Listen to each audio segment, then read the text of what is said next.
नमस्कार दोस्तों, आज हम इकोलॉजिकल पिरामिड के बारे में पढ़ेंगे।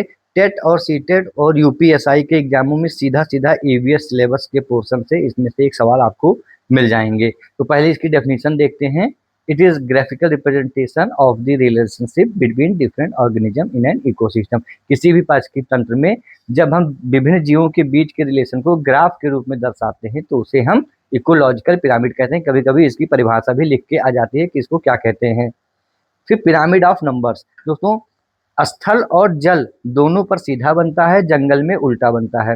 स्थल पर इसलिए सीधा बनता है क्योंकि छोटे जीवों की संख्या ज्यादा है, फिर उससे बड़े जीवों की संख्या और कम है, फिर उससे बड़े जीवों की संख्या और कम है। तो जैसे जैसे जीव बड़े होते जा रहे हैं संख्या उनकी कम होती जा रही है। ऐसे ही जल में है, छोटी मछलियां जो है कम है, वो ज्यादा हैं।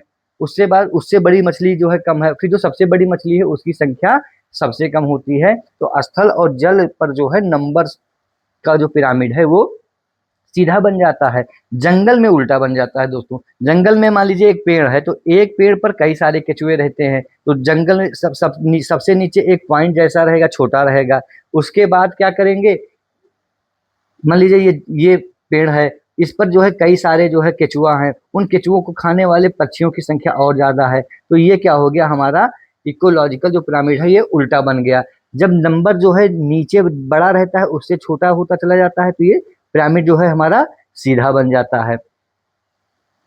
पिरामिड ऑफ मास, स्थल पर सीधा बनता है और जल में उल्टा बनता है। जल में देखिए इसलिए उल्टा बन रहा है कि जो छोटी मछलियां हैं उनके मास जो है कम होता है, और फिर उससे बड़ा जीव है तो उसका जो है मास ज्यादा होगा, फिर उससे बड़ा जीव है तो उसका मास, और जो सबसे बड़ी मछली है उसका मास बहुत ज्यादा होता है। साइज में भी वो बड़ी है और उसका मास तो बढ़ ही गया है।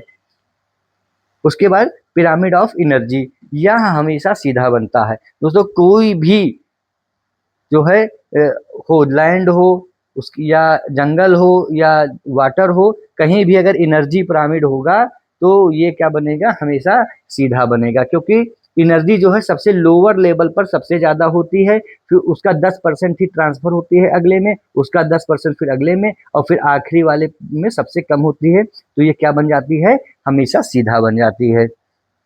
तो इकोलॉजिकल जो पिरामिड है दोस्तों, उससे महत्वपूर्ण जो प्रश्न आपके बनने थे, इससे बाहर का प्रश्न नहीं बनेगा। और इसको आप एक बार सही से देख लीजिए और कंफ्यूजन न रह जाए। जो है इसको एक दो बार आप पढ़ेंगे तो पूरा आपको ये रिवाइज हो जाएगा। ऐसे ही आगे वीडियो मैं लाता रहूंगा। चैनल को सब्सक्राइब कर लें दोस्तों, वीडियो को लाइक कर दें। नमस्कार।